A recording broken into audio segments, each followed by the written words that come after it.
السلام علیکم ورحمۃ اللہ وبرکاتہ۔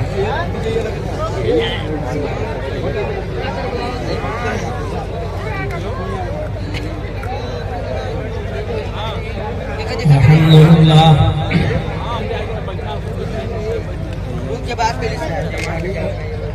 الحمدللہ نحمده ونستعینه ونستغفره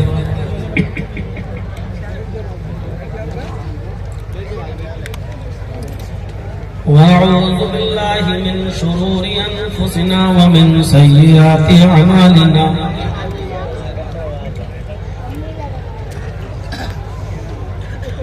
من يهده الله فلا مضل له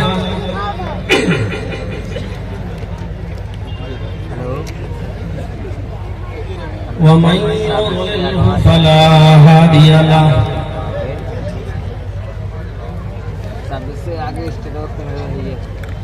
وأشهد أن لا إله إلا الله وحده لا شريك له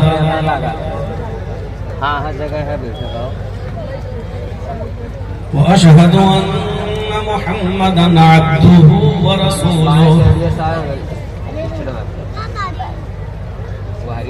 أما بعد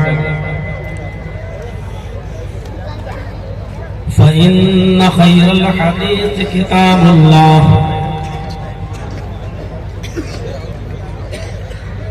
وخير الهدي هدي محمد صلى الله عليه وسلم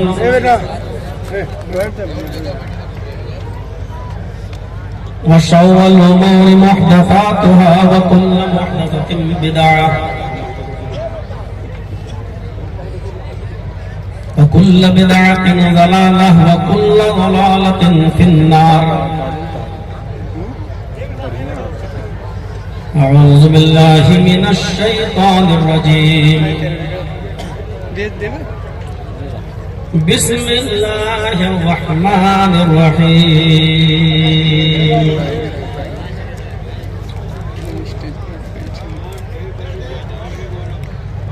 ومن يبتغي غير الإسلام دينا فلن يقبل منه وهو في الآخرة من الخاسرين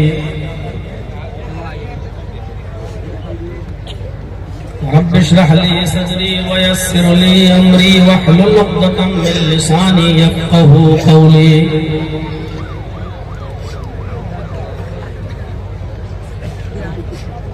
اس عظیم الشان اجلاس کے صدر محترم شیخ محمد ابراہیم حفظہ اللہ اور اسٹیج پر تشریف فرما ہمارے نہایت ہی معطر علماء کرام اور بالخصوص جناب محمد اکرم صاحب جنہوں نے بار بار کال کیا اور باقاعدہ لکھنؤ سے 4 ویلر کا انتظام کر کے ہاسپٹل سے مجھے وہاں تک گاڑی بھیج کر ریسیو کیا اور اس پروگرام کی جنہوں نے اسرار کے ساتھ تاریخ لی تھی ڈاکٹر محمد فرید احمد سلفی، ان کو بھی اس پروگرام میں شرکت کرنا تھی، ان کا بھی نام اشتہار میں تھا اور بہت ہی زیادہ اصرار کے بعد انہوں نے 1 مئی کی ڈیٹ یہاں کے لیے فکس کی تھی، لیکن وہ بھی اپنے علاج کے لیے بامبے گئے ہوئے ہیں اور بامبے جانے کا مقصد ہی آپ سمجھ رہے ہیں کہ چھوٹی موٹی کوئی بیماری نہیں ہے کہ جس کے لیے بامبے جانا پڑے، کوئی بڑا ہی معاملہ ہوتا جس کے لیے وہ بامبے گئے۔ ان کے لیے ہمیں اور آپ کو دعا کرنا چاہیے کہ اللہ رب العالمین ان کو شفائے کاملہ اور عاجلہ عطا فرمائے۔ اور جب تک میں یہاں پہنچ نہیں گیا تب تک وہ برابر بامبے سے ویڈیو کال کر کے حال معلوم کرتے رہے، کہاں پہنچے، کس جگہ پہنچے، سب کچھ بتاتے رہے، راستہ بھی انہوں نے گائیڈ کیا۔ اللہ رب العالمین ان کو شفائے کاملہ اور عاجلہ عطا فرمائے۔ میں اس وقت بالکل ذہنی طور پر تقریر کرنے کی پوزیشن میں نہیں ہوں، یہ آپ اچھی طریقے سے جانتے ہیں۔ تقریباً 5-6 دن پہلے ہی والد محترم کی طبیعت اتنی خراب ہوئی کہ مجھے ان کو اٹاوا سے لے کر فوراً لکھنؤ میں ریوانٹا ہاسپٹل ہے، اس میں مجھے ایڈمٹ کرنا پڑا، اور ابھی تک وہ وہی ہیں، نہ کچھ کھا پا رہے ہیں نہ پی پا رہے ہیں، آلٹی پڑی ہوئی ہے ناک میں۔ اور میں نے سارے پروگرام والوں کو بتا بھی دیا کہ میں اس پوزیشن میں نہیں ہوں کہ میں یہاں کسی پروگرام میں جا سکوں، کیونکہ دوڑنا بھاگنا جانچیں کرانا یہ سب کچھ اس وقت صرف میری ہی ہاتھ میں اور میری ہی ذمہ داری ہے۔ میرا چھوٹا بھائی اٹاوا میں ہے اور سب لوگ یہاں ہیں، تو بھاگنے اور دوڑنے کا کام میرے اوپر ہے۔ بہت مشکل سے ایک صورت یہی نکلی تھی کہ رات میں ان کو ٹیبلیٹ دے دی جاتی ہے نیند کی، جس سے وہ سو جاتے ہیں، تو آپ کسی طریقے سے 5 بجے 6 بجے جلدی صاحب وہاں سے نکلیں اور پروگرام کریں، اور یہاں سے فوراً ہم آپ کو پھر واپس بھیج دیں گے، کیونکہ رات میں کوئی دقت ہونی نہیں چاہیے، اور ہم صبح تک آپ کو پھر لکھنؤ پہنچا دیں گے، دن کا کام آپ وہاں دیکھتے رہیں۔ اس شکل کو نکالا گیا اور میں یہاں تک پہنچا، لیکن آج یہ حالت تھی کہ راستے بھر چین و سکون نہیں رہا، بار بار فون آتا رہا، کیونکہ جب انہوں نے مجھے وہاں نہیں دیکھا اپنے پاس تو ایک دم ذہنی طور پر گھبرا گئے، سانس اکھڑنے لگی، دم ان کا ایک دم ایسا ہوا۔ میں اسی ہاسپٹل کے ڈاکٹر محمد سیف صاحب کو، جو اسی ہاسپٹل کے مینیجر ہیں اور ڈائریکٹر بھی ہیں، چلاتے ہیں، میں ساتھ میں لے کے چلا ہوں ان کو کہ آپ بھی چلیے، تاکہ کوئی بھی بات ہو تو یہاں سے آپ ڈائریکشن دیتے رہیں، راستے بھر ڈائریکشن دیتے رہیں۔ ابھی بھی اس آکسیجن ہیں وہ، اور مجھے نکلنا ہے۔ آپ خصوصی طور پر میرے والد محترم کے لیے دعا کریں کہ اللہ ان کو بھی شفائے کاملہ اور عاجلہ عطا فرمائے۔ اب آپ خود اندازہ لگا سکتے ہیں کہ جو شخص ایک طرف ادھر دماغ لگا ہو ذہنی طور پر، اور پھر ہم آپ کے جلسے میں، اور دوسرے پریشانی یہ ہے کہ یہاں پر ایک آدمی رک کر سیلفی لے، فوٹو کھینچے، اور ظلم یہ ہے کہ وہ اپنی بات روک کر ہاتھ ملانے کی کوشش کرے، تو یہ ایک اور ظلم ہے، ظلم پر ظلم ہے۔ تو کم سے کم تقریر ختم ہونے کے بعد اس بات کا بھی خیال رکھیے گا کہ اس وقت میں کس کنڈیشن میں ہوں، اور مجھے یہاں سے فوراً لکھنؤ کے لیے پھر اسی ہاسپٹل کے لیے روانہ ہونا ہے۔ تو میرے بھائیوں، اس وقت آچار سنہتا کا دور ہے، الیکشن کا پیریڈ ہے، پرمیشن بہت زیادہ دیر تک ملتی نہیں ہے۔ پرشاسن کے لوگوں کا بہت بڑا احسان کہہ لیجئے ان کا، میں آبھاری ہوں کہ انہوں نے یہ 11:30 بجے تک بھی جو آپ کو پرمیشن دی ہے، اس پر میں ان کا آبھار پرکٹ کرتا ہوں، ان کو اس بات کے لیے ان کا میں شکریہ ادا کرتا ہوں، اور یہ آپ کا احسان ہے ہمارے اوپر کہ آپ نے اس بات کی پرمیشن دے کر ایک دھارمک سبھا کو کامیاب بنانے کی کوشش کی ہے۔ اس کا آپ کو ضرور اجر ملے گا، انعام ملے گا، اور اوپر والا آپ کی اس نیکی کو دیکھ رہا ہے۔ میرے بھائیوں، قرآن کریم کی جو آیت میں نے آپ کے سامنے پڑھی اور تلاوت کی ہے، اس آیت کے اندر اللہ تبارک و تعالیٰ نے فرمایا ہے کہ وَمَن يَبْتَغِ غَيْرَ الْإِسْلَامِ دِينًا فَلَن يُقْبَلَ مِنْهُ، اسلام کو چھوڑ کر کوئی دوسرا دین جو تلاش کرے گا، ڈھونڈے گا، تو وہ دین اس کا قابل قبول نہیں ہے، ریجیکٹ۔ فَلَن يُقْبَلَ مِنْهُ کہا گیا ہے کہ وہ اس کا قبول نہیں کیا جائے گا، وَهُوَ فِي الْآخِرَةِ مِنَ الْخَاسِرِينَ، اور آخرت کے اندر وہ شخص نقصان اٹھانے والوں میں سے ہو جائے گا۔ کوئی بھی شخص اس کو اپنے اوپر نہ لے اور یہ نہ سوچے کہ یہ تو آپ اپنے مذہب کی تعریف کر رہے ہیں، اس کا مطلب کیا ہے؟ کیا دوسرے مذہب غلط ہیں یا دوسرے دھرموں کا کھنڈن کر رہے ہیں؟ ایسی بات نہیں ہے۔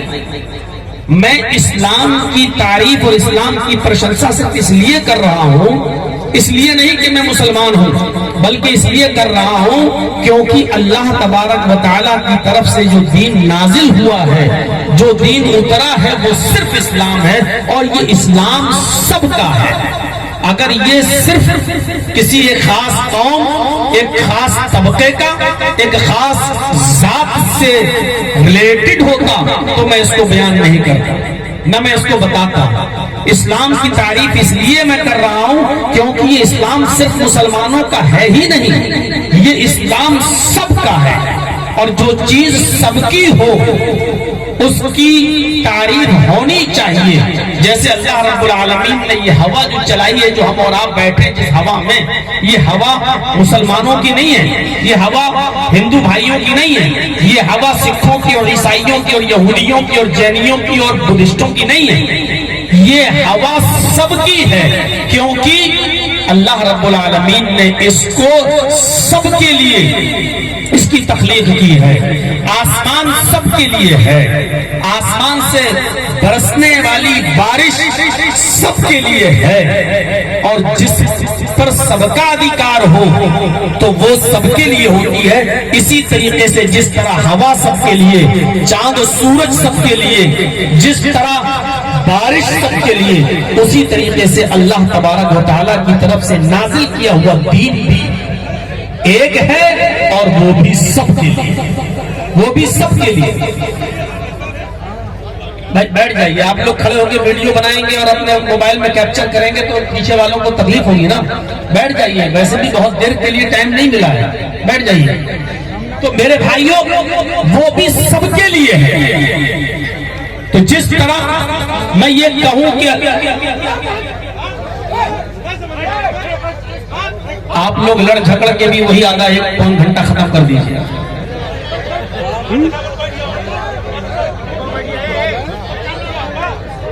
بیٹھ جاؤ، پیچھے والوں کو تکلیف مت دیجیے، بیٹھ جائیے۔ سنیے، تو وہ سب کے لیے ہے۔ اسی طریقے سے میرے بھائیو، اسلام بھی سب کے لیے، اور اسی لیے قرآن پڑھیں گے آپ تو اللہ تبارک و تعالیٰ نے یہ کہا ہی نہیں ہے کہ محمد رسول اللہ کو میں نے آخری نبی بنا کر بھیجا ہے، انہی کو میں نے اسلام دیا ہے۔ یہ اللہ نے نہیں کہا کہ صرف محمد ہی اسلام لے کر گئے ہیں صلی اللہ علیہ وسلم، یہ نہیں کہا۔ پڑھیے قرآن۔ شرع لكم من الدين ما وصى به نوح والذي أوحينا إليك وما وصينا به إبراهيم وموسى وعيسى أن أقيموا الدين، یہ کہا ہے، اور نبی اکرم کو مخاطب کر کے کہا شرع لكم من الدين ما وصى به نوح والذي أوحينا إليك، اے محمد صلی اللہ علیہ وسلم، میں نے تمہارے لیے اسی دین کو مشروع قرار دیا ہے، اسی دین کے نفاذ کا حکم دیا ہے۔ ہم نے آپ کے لیے اسی دین کے نفاذ کا حکم دیا، اسی دین کی استھاپنا کا آرڈر دیا ہے۔ شرع لکم من الدین ما وصى به نوح والذی اوحینا الیک، جو آپ سے پہلے جس دین کے نفاذ کا حکم میں نے نوح علیہ السلام کو دیا تھا، اور جس کی وحی میں نے آپ کو کر دی، جس کے لیے خبردار میں نے آپ کو کر دیا، جس سے باخبر آپ کو کر دیا، نوح جو دین نوح کو دے کر بھیجا تھا اور اس کی خبر میں نے آپ کو کر دی۔ شرع لکم من الدین ما وصى به نوح والذی اوحینا الیک وما وصینا به ابراہیم وموسى وعیسى، اور ابراہیم کے بعد، نوح کے بعد ابراہیم بھی یہی دین لے کر آئے، موسیٰ وعیسیٰ، اور موسیٰ کو بھی یہی دین کا نفاذ کا حکم دیا تھا، اور عیسیٰ کو بھی یہی دین لے کر ہم نے بھیجا۔ تو یہی دین نوح کا، یہی دین ابراہیم کا، یہی دین موسیٰ کا، یہی دین عیسیٰ کا، اور اسی لیے سب کا کلمہ ایک، سب کا کلمہ ایک۔ نوح علیہ السلام جب اس دنیا میں آئے تو کلمہ پڑھا جاتا تھا لا الہ الا اللہ نوح رسول اللہ۔ موسیٰ علیہ السلام اس دنیا میں آئے تو کلمہ پڑھا جاتا تھا لا الہ الا اللہ موسیٰ رسول اللہ۔ عیسیٰ جب اس دنیا میں آئے تو کلمہ پڑھا جاتا تھا لا الہ الا اللہ عیسیٰ رسول اللہ، اور محمد رسول اللہ جب اس دنیا میں آئے تو کلمہ پڑھا جاتا ہے لا الہ الا اللہ محمد رسول اللہ۔ آپ غور کریں تو پہلے جملے پر، پہلے لا الہ الا اللہ پر میرے بھائیوں کوئی بھی نبی اس دنیا میں آیا، کوئی لا الہ الا اللہ یہ مول منتر ہے جو کبھی بدلا نہیں گیا ہے۔ نوح جب آئے تو سیکنڈ جملہ تو بدلا، نوح رسول اللہ، موسیٰ آئے تو موسیٰ رسول اللہ، عیسیٰ آئے تو عیسیٰ رسول اللہ، اور محمد رسول اللہ آئے تو محمد رسول اللہ، لیکن لا الہ الا اللہ نہیں بدلا گیا۔ لا الہ الا اللہ، اللہ کے علاوہ کوئی معبود نہیں، کوئی ایسی ہستی نہیں اللہ کے علاوہ جس کی پوجا کی جا سکے، جو پوجا یوگ ہو، جو اللہ کی طرح اس کی عبادت کی جا سکے۔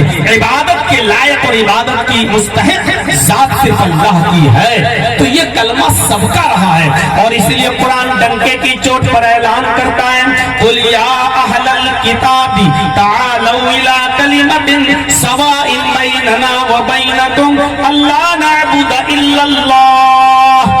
اے نبی آپ اناؤنسمنٹ کر دیجئے، اے نبی محمد صلی اللہ علیہ وسلم آپ اعلان کر دیجئے، اے اہل کتاب آؤ ایک ایسے کلمے کی طرف، اے یہودیوں اے عیسائیوں آؤ ایک ایسے کلمے کی طرف، آئے وہ لوگوں جن کو آسمانی کتاب دی گئی ہے، آؤ ایک ایسے مول منتر کی طرف، تعالوا الی کلمۃ سواء بیننا وبینکم، آؤ ایک ایسے کلمے کی طرف جو ہمارے اور تمہارے درمیان برابر ہے، آؤ ایک ایسے مول منتر کی طرف جو ہمارے اور تمہارے درمیان برابر ہے۔ یعنی قرآن یہ کہتا ہے آؤ ایک ایسے کلمے کی طرف۔ وہ یہودیوں سے بھی کہتا ہے کہ تمہارا بھی کلمہ ایک، عیسائیوں سے کہتا ہے تمہارا بھی کلمہ ایک، تو پھر دنیا میں فساد کیوں، پھر دنیا میں جھگڑا کیوں، پھر دنیا میں ایک دوسرے کا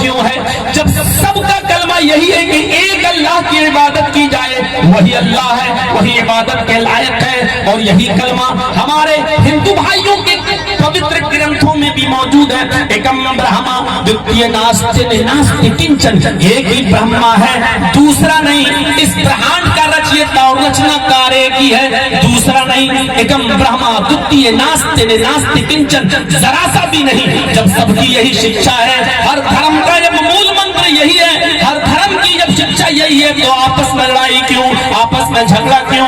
ہم سب کا باپ بھی ایک ہے، ہم سب کی ماں بھی ایک ہے، تو ہم سب کو ایک پلیٹ فارم پہ آنا چاہیے۔ قرآن ڈنکے کی چوٹ پر کہتا ہے، یا ایھا الناس انا خلقناکم من ذکر و انثی وجعلناکم شعوبا وقبائل لتعارفوا۔ بہت پیارا جملہ، پوتر قرآن کا پوتر جملہ، اور ساری دنیا کی مانوتا کو، ساری دنیا کی انسانیت کو کہا گیا ہے۔ آپ غور کریں، ساری دنیا کی مانوتا کو، ساری دنیا کی انسانیت کو کہا گیا ہے، صرف مسلمانوں کو سمبودھت نہیں کیا گیا۔ یا ایھا الناس، یا ایھا الناس کا ترجمہ، یا ایھا الناس کی میننگ ہے سمپورن جگت کی مانو ذاتی، ہے ساری دنیا کے انسانوں، صرف بھارت کے نہیں، صرف انڈونیشیا کے نہیں، صرف سعودی عرب کے نہیں، صرف عراق اور ایران کے نہیں، پورے ورلڈ، پوری دنیا کے لوگوں کو سمبودھت کیا جا رہا ہے۔ یا ایھا الناس ہے سمپورن جگت کی مانو ذاتی، ہے ساری دنیا کے انسانوں، انا خلقناکم من ذکر و انثی، ہم نے تم کو ایک ہی مرد اور ایک ہی عورت سے جنما ہے، ہم نے تم کو ایک ہی مرد اور ایک ہی عورت سے پیدا کیا ہے، تمہاری سرشٹی ایک ہی ماتا اور ایک ہی پتا سے ہوئی ہے، تمہاری رچنا ایک ہی پتا اور ایک ہی ماتا سے ہوئی ہے۔ من ذکر و انثی پر غور کرو، تمہارا پتا ایک، تمہاری ماں ایک، یعنی قرآن کہہ رہا ہے ساری دنیا کے لوگوں تمہارا باپ ایک ہے، تمہاری ماں ایک ہے۔ جب ہم سب کا باپ ایک ہے اور ہم سب کی ماں ایک ہے، تو اس کا مطلب یہ ہے کہ ہم سب آپس میں بھائی بھائی ہیں۔ تو ہم یہ کہہ سکتے ہیں، یا ایھا الناس، اے ساری دنیا کے انسانوں، اے پورے ورلڈ، پورے جگت کی مانوتا اور انسانوں، سن لو، ہم نے تم کو ایک ہی مرد اور ایک ہی استری سے پیدا کیا ہے، تمہارا باپ ایک اور تمہاری ماں ایک، باپ کا نام آدم، ماں کا نام حوا۔ ہندو پوتر گرنتھوں کے مطابق دیکھ لیں تو باپ کا نام آشو منو اور ماں کا نام ہیوتی حوا یا شتروپا۔ میرے بھائیوں، ایک ہی باپ ہے اور ایک ہی ماں ہے، ہم سب ایک ہی باپ کے اور ایک ہی ماں کے بیٹے ہیں۔ اس لیے قرآن نے کیا کہا، ہم نے تم کو ایک ہی مرد اور ایک ہی استری سے پیدا کیا، تم سب آپس میں بھائی بھائی ہو۔ اسی لیے کوئی یہ کہہ نہیں سکتا کہ ہم بڑے ہیں، ہم اونچے ہیں، ہماری کاسٹ بڑی ہے، ہماری کاسٹ چھوٹی ہے۔ میرے بھائیوں، یہ چیزیں تو آج ہم مسلمان چلی آ رہی ہیں. میں خان ہوں، میں ترک ہوں، میں سید ہوں، میں ہاشمی ہوں. محمد رسول اللہ نے جب اپنا آخری خطبہ دیا حجۃ الوداع کے اندر، اس خطبے کے اندر بھی آپ نے ایک ہی بات کہی، کلکم من آدم و آدم من تراب، لا فضل لعربی علی عجمی ولا لعجمی علی عربی. ہے مسلمانوں سنو کیا کہا اللہ کے نبی نے. اللہ کے نبی صلی اللہ علیہ وسلم فرماتے ہیں تم سب آدم کی سنتان ہو، کلکم من آدم، تم سب آدم کے بیٹے ہو، تم سب آدم کی سنتان ہو. آدم من تراب، آدم مٹی سے پیدا ہوئے، اس لیے تم سب مٹی سے بنے ہو، مٹی کے سے پیدا ہوئے ہو. سنو لا فضل لعربی علی عجمی، کسی عرب کے رہنے والے کو غیر عرب پر فضیلت سرشتہ نہیں ہے. کوئی سعودیہ میں رہنے والا ہم بھارتیوں سے یہ نہیں کہہ سکتا ہے کہ ہم تم سے سرشت ہیں، ہم تم سے افضل ہیں، ہم تم سے اونچے ہیں. اور کوئی بھارتی کسی سعودی انسان سے یہ نہیں کہہ سکتا کہ ہم انسان ہونے کے حیثیت سے ہم تم سے اونچے ہیں. تم سب برابر ہو. کوئی عربی کو عجمی پر اور کسی عجمی کو عربی پر کوئی سرشتہ نہیں ہے، کوئی درجہ نہیں ہے. کوئی گورے کو کالے پر اور کسی کالے کو گورے پر کوئی فوقیت حاصل نہیں ہے. اسلام نے کھنڈن ہی کر دیا ہے، وہ چیزیں ہی ختم کر دی ہیں. نماز جو فرض کر دی ہے اس میں رنگ و نسل سب کو مٹا دیا ہے، امیری و غریبی کو مٹا دیا ہے. یہاں اذان کی آواز آتی ہے، حی علی الصلاۃ، آؤ نماز کی طرف. یہ امیر کے لیے بھی ہے، غریب کے لیے بھی ہے، یہ کالوں کے لیے بھی ہے، گوروں کے لیے بھی ہے، یہ بڑوں کے لیے بھی ہے، چھوٹوں کے لیے بھی ہے. اب مسجد کے اندر آپ داخل ہو گئے، اب مسجد کے اندر کوئی آدمی یہ نہیں کہہ سکتا میں بہت پیسے والا یا امیر آدمی ہوں، میں اگلی صف میں کھڑا ہو جاؤں گا، میں اگلی صف میں آؤں گا.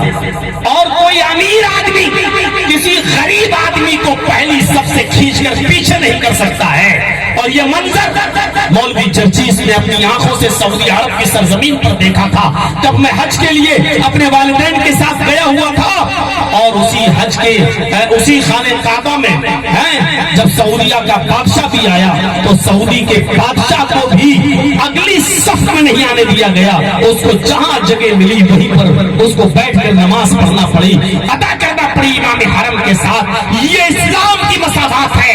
میرے گھر میری مسجد سے اگر تم باہر ہو تو اپنے آپ کو امیر کہنا، اپنے آپ کو چودھری سمجھنا، اپنے آپ کو پاپولر سمجھنا، اپنے آپ کو ماڈرن سمجھنا، اپنے آپ کو ساہوکار سمجھنا، اپنے آپ کو چودھری سمجھنا. لیکن میرے گھر میں جب آ گئے ہو تو ساہوکاری کا تاج مسجد کے دروازے کے باہر پھینک کے آنا، چودراہٹ کا تاج باہر رکھ کے آنا. ہمارے گھر میں آئے ہو تو سب برابر ہیں، جس کو جہاں جگہ ملے گی وہیں. اور ایک غریب امام 5,000 روپے پہ نماز پڑھانے والا، 6,000 روپے اور 10,000 روپے پہ امامت کرانے والا غریب انسان جس کو 2 ٹائم کا کھانا بھی صحیح طور پر نصیب نہیں ہوتا، جو اپنے بچوں کی صحیح طور پر فیس بھی جمع نہیں کر پاتا، وہی امام مصلی پر آگے بڑھے گا. اور 1,10,00,000 روپے مہینہ کمانے والا انسان اس کے پیچھے نماز پڑھے گا، اس کے پیچھے اس کو نماز ادا کرنا پڑے گی. کیوں؟ کیونکہ یہ فضیلت، یہ سرشتہ، یہ درجہ اسلام نے دیا ہے. اور برابری کا جو موقف اسلام نے پیش کیا ہے دنیا اس نظیر سے قاصر ہے، ایسی مثال پیش نہیں کر سکتی ہے. مسجد کے باہر بھیک مانگنے والا بھکاری بھی اسی وقت نماز پڑھے گا. اور وہ جرجیت صاحب کے بغل میں کھڑا ہو جائے نماز پڑھتے وقت تو جرجیت صاحب یہ نہیں کہہ سکتے بھیک مانگنا، چل کونے میں کھڑے ہو کے نماز پڑھ. وہ میرے ساتھ نماز پڑھے گا، قدم سے قدم ملا کر نماز پڑھے گا، پیر سے پیر ملا کر نماز پڑھے گا. جرجیت صاحب اپنا پیر ہٹا بھی نہیں سکتے کہ غریب آدمی ہم سے ٹچ ہوتا ہے، ہم کہہ بھی نہیں سکتے ہیں. حکم یہ ہے کاندھے سے کاندھا ملا لو، کندھے سے کندھا اور قدم سے قدم، ٹکنے سے ٹکنا ملا لو اور اس سے چپک کر کھڑے ہو جاؤ. یہ برابری کا درس، یہ سمانتا کا درس جو اسلام پیش کر رہا ہے. میرے بھائیوں، اسی سمانتا کو دیکھتے ہوئے ڈاکٹر امبیڈکر نے کہا تھا کہ سمانتا کا درس، سمانتا کا پاٹ جو اسلام نے پڑھایا ہے ایسی نظیر نہیں ملتی ہے پورے ورلڈ کے اندر، پوری دنیا کے اندر. میرے بھائیوں، یہ اور حج کا میدان میں چلے جاؤ. میں جس سال گیا تھا وہ 40 لاکھ کی بھیڑ تھی. اس مرتبہ تو سن رہے ہیں 45 اور 50 لاکھ کی بھیڑ ہوتی ہے حج کے میدان میں.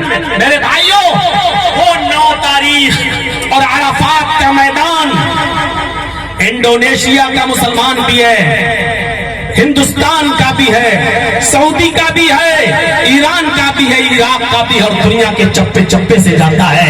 امیر بھی ہے, غریب بھی ہے, کالا بھی اور گورا بھی ہے. سب کے جسم پر ایک طریقے کا احرام کا کپڑا لپٹا ہوا ہے اور ایک ہی میدان میں سب جمع ہو کر کہہ رہے ہیں لبیک لبیک اللہم لبیک لا شریک لک لبیک ان الحمد والنعمت. میرے بھائیوں غور کرو ان جملوں پر. لبیک لبیک لبیک کا مطلب میں حاضر ہوں. لبیک کا مطلب اے اللہ میں حاضر ہوں. لبیک کا مطلب سرنڈر کرنا. جیسے اعلان کر دیا گیا ہو کورٹ نے, عدالت نے, 1 مہینے کے اندر اندر اگر اس نے سرنڈر نہیں کیا تو ایسے مجرم کو دیکھتے ہی گولی مار دو. اور وہ مجرم کورٹ میں چھپ چھپا کے آئے اور کہے کہ میں اپنے آپ کو سرنڈر کر رہا ہوں. ایسے ہی ایک آدمی جب کہتا ہے لبیک لبیک مطلب اے اللہ میں بھارت سے جھوٹ, بے ایمانی, چوریاں, شراب نوشی, جوا, ان سب کا پاپ اپنے سر پر لاد کر لایا ہوں. میرا پورا کا پورا شریر پاپوں میں ڈوبا ہوا ہے. ایشور ہے اللہ, اگر تو ہمیں چھما نہیں کرے گا تو کون کرے گا, تو ہمیں معاف نہیں کرے گا تو کون کرے گا. لبیک لبیک اے اللہ میں اپنے ماں باپ سے بچ سکتا ہوں, میں اپنے رشتہ داروں سے بچ سکتا ہوں, میں دنیا کی آنکھوں میں دھول جھونک کر بچ سکتا ہوں, لیکن تیری آنکھوں سے نہیں بچ سکتا. میں دنیا سے کنارہ کشی اختیار کر کے بھاگ سکتا ہوں لیکن تیری زمین سے نہیں بھاگ سکتا. میں نے اپنے آپ کو سرنڈر کر دیا ہے. لبیک لبیک اللہم لبیک اللہ میں حاضر ہوں. میرے بھائیوں ایک مجرم گویا کہ اپنے آپ کو سرنڈر کر رہا ہے. اب آپ اندازہ لگائیے اور سوچئے یہ اسلام درس دیتا ہے امیری اور غریبی کے فرق کو مٹا دیا. کوئی چیز نہیں ہے اسلام کے اندر. آپ نظر ڈالیں, نظر خانہ کعبہ میں اذان دینے کا حق اس شخص کو دیا گیا ہے. اذان دینے کے لیے اس شخص کو بلایا گیا ہے اور اس کو اتھارٹی دی گئی ہے, پاور دیا گیا ہے. جو شکل و صورت میں علماء سے پوچھو حدیث کی کتابوں میں آتا ہے کہ کوئلے کے رنگ سے زیادہ کالا, جس کو دنیا بلال حبشی کے نام سے یاد کرتی ہے, جو بہت ہی زیادہ کالے, کوئلے کے رنگ سے زیادہ کالے, لیکن حبشہ سے آنے والا یہ شخص محمد رسول اللہ نے حضرت بلال سے کہا خانہ کعبہ پر اس کے اونچی جگہ پر کھڑے ہو کر اذان کی کلمات تم ادا کرو گے. اور حضرت بلال اذان دیا کرتے تھے اللہ اکبر اللہ اکبر. غور کرو اسلام نے کالے اور گورے کے رنگ کو مٹا دیا, کالے اور گورے کے جھگڑے کو ختم کر دیا. کوئی گورا ہے وہ زیادہ محبوب ہے نہیں مانا جائے گا, اور کالے سے اس لیے نفرت کرو کہ وہ کالا ہے. میرے بھائی یہ نہیں چلے گا اسلام کے اندر, قطعی کوئی گنجائش نہیں ہے. حضرت بلال کو یہ شرف حاصل ہوا, اور جب آپ جنت و جہنم کا دورہ کر کے معائنہ کر کے معراج سے واپس لوٹے, آپ نے حضرت بلال کو دیکھ کر کہا این البلال این بلال, بلال کہاں ہے؟ کہا لبیک اے اللہ کے نبی میں یہاں ہوں. اللہ کے نبی نے بلال کو دیکھا, فرمایا اے بلال ایسا کون سا نیک عمل کرتے ہو, ایسا کون سا نیک کام کرتے ہو کہ میں نے جنت کے اندر تمہارے جوتوں کی آواز سنی, میں نے جنت کے اندر تمہارے جوتیوں کی آواز سنی. میرے بھائیو حضرت بلال جن کی شکل و صورت کو کوئلے سے زیادہ کالا کہا, لیکن حضرت بلال کی فضیلت دیکھیے. اللہ کے نبی مجمع میں کہہ رہے بلال ایسا کون سا عمل کرتے ہو کہ میں نے تمہاری آواز جوتوں کی آواز, یعنی چل تم دنیا میں رہے تھے اور اس کی آواز جوتوں کی میں نے جنت میں سنی ہے۔ حضرت بلال نے کہا اللہ کے نبی ایسا تو کوئی خاص عمل نہیں ہے، ہاں ایک عمل ایسا ہے جو میں کرتا ہوں اوروں کو نہیں دیکھتا۔ فرمایا کیا؟ کہا اللہ کے رسول میں بنا وضو کبھی نہیں رہتا، جب بھی میرا وضو ٹوٹتا ہے میں فوراً وضو بنا لیتا ہوں، فوراً میں پانی ملتا ہے تو وضو بنا لیتا ہوں، اور پانی نہیں ملتا ہے تو میں تیمم کر لیتا ہوں، لیکن بغیر وضو کے میں نہیں رہتا۔ اللہ کے نبی نے کہا بس یہی وہ عمل ہے۔ ذرا غور کرو میرے بھائیوں، جب حضرت بلال یہ کہہ رہے تھے تو عرب کے بڑے بڑے رئیس، عرب کے بڑے بڑے چودھری، عرب کے بڑے بڑے سرمایہ دار اور پیسے والے میرے بھائیوں حضرت بلال سے کہہ رہے تھے کہ بلال تمہاری شادی نہیں ہوئی ہے، تمہیں ایک نیک بیوی کی ضرورت ہے، چلو چاند سے زیادہ خوبصورت بیٹی میری موجود ہے، ایک نظر میری بیٹی کو دیکھ لو، اگر پسند آ جائے تو میں اپنی بیٹی کا ہاتھ تمہارے ہاتھ میں دینے کو تیار ہوں، میں تمہیں اپنا داماد بنانے کو تیار ہوں۔ یہ معیار تھا شادی کا، یہ معیار تھا شادی کا۔ بمبئی سے نوٹ کما کر لاؤ اور یہاں آ کر دیکھو لڑکا نمازی ہے کہ نہیں، روزے دار ہے یا نہیں، یہ نہ دیکھ کر یہ دیکھو کہ انجینئر ہے یا نہیں، ڈاکٹری پڑھی ہے یا نہیں، کوالیفائڈ کتنا ہے، ایجوکیٹڈ کتنا ہے، بھلے ہی تو کوئی بھی رہے اور کچھ بھی رہے۔ میرے پیارے ساتھیوں، ہم لوگوں نے جو جب سے یہ معیار دیکھے ہیں آج کورٹ اور کچہریوں کے چکر لگاتے لگاتے پریشان ہیں، کیونکہ طلاقوں کی نوبتیں زیادہ آ رہی ہیں۔ کیوں؟ جب ہم نے دینداری کے معیار کو ختم کر دیا، دینداری دیکھنا ختم کر دیا، لڑکے والوں نے لڑکی کے اندر اور لڑکی والوں نے لڑکے کے اندر جب یہ دینداری کا معیار دیکھنا شروع کر دیا تو معاملہ آگے بڑھ گیا۔ ارے لڑکوں کو یہ حکم ہے، اللہ کے نبی نے کہا تنکح المرأۃ لأربع لمالها ولحسبها ولجمالها ولدینها فاصبر بذات الدین۔ اللہ کے نبی فرماتے ہیں چار چیزیں عام طور پر دیکھی جاتی ہیں نکاح کرتے وقت، لڑکا چار چیزیں دیکھتا ہے لڑکی کے اندر نکاح کرتے وقت۔ کیا کیا؟ لأربع لمالها، مال کتنا ملے گا، جیسے کتوں کی نظر ہڈی پر ہوتی ہے، میں بدنام ہوں اس معاملے میں اور کوئی فرق نہیں پڑتا۔ ان کا المرأۃ لأربع، چار چیزیں دیکھ کر عام طور پر شادی کی جاتی ہے۔ لمالها، پہلی چیز اسی کو مال کتنا ملے، ولحسبها، حسب نسب دیکھا جاتا ہے، میرا خاندان ایسا ہے اس کا خاندان ایسا، ارے نیچا خاندان تو نہیں ہے، گرا ہوا خاندان تو نہیں ہے، یا معیار بھی، ارے میں ایم اے ہوں تو لڑکی کتنی پڑھی ہے، میں پی ایچ ڈی ہوں تو لڑکی کتنی ہے، اس کی حیثیت کیا ہے، حسب و نسب بھی دیکھا جاتا ہے۔ دو چیزیں، کچھ ہوتے ہیں جو مال دیکھتے ہیں، کچھ ہوتے ہیں جو حسب و نسب دیکھتے ہیں، ولجمالها، اور کچھ ہوتے ہیں جو خوبصورتی دیکھتے ہیں کہ لڑکی خوبصورت کتنی ہے، ولدینها، اور دینداری بھی دیکھی جاتی ہے۔ چار چیزیں ہو گئی، لیکن اللہ کے نبی نے ترجیح کس کو دی؟ فاصبر بذات الدین، دین والوں کو کہا کہ کامیاب ہو گیا، وہ شخص کامیاب ہو گیا جس نے دین کو ترجیح دی۔ لڑکے والے کو کیا کہا گیا؟ دیندار لڑکی کو دیکھ کر دینداری کو معیار بنا کر شادی کرو، کامیاب۔ اور لڑکیوں والوں کو کیا حکم دیا ہے؟ لڑکی کے ماں باپ کو کیا حکم دیا ہے؟ اذا خطب الیکم من ترضون دینہ وخلقہ فزوجوہ الا تفعلوہ تکن فتنۃ فی الارض وفساد ناریس۔ آئے لڑکیوں والو سنو، اذا خطب الیکم من ترضون دینہ وخلقہ، اگر کوئی لڑکا جس کا دین اور اخلاق اچھا ہو اور وہ تمہیں پسند آ جائے اور وہ دیندار اور بااخلاق لڑکا تمہاری بیٹی کے لیے نکاح کا پیغام دے، نکاح کا پیغام دے، فزوجوہ، تو اپنی بیٹی کا نکاح اس دیندار لڑکے کے ساتھ کر دو، اس دیندار لڑکے کا پیغام اپنے گھر سے خالی مت جانے دو، اس دیندار لڑکے کو نا امید مت جانے دو، اس دیندار لڑکے کو اپنے گھر سے مایوس مت جانے دو، فزوجوہ، اپنی بیٹی کا نکاح اس لڑکے کے ساتھ کر دو، الا تفعلوہ، اگر تم نے ایسا نہ کیا، اگر تم نے ایسا نہ کیا، تکن فتنۃ فی الارض، تو زمین کے اوپر فتنہ پھیل جائے گا، وفساد ناریس، اور لمبا چوڑا فساد تم دیکھو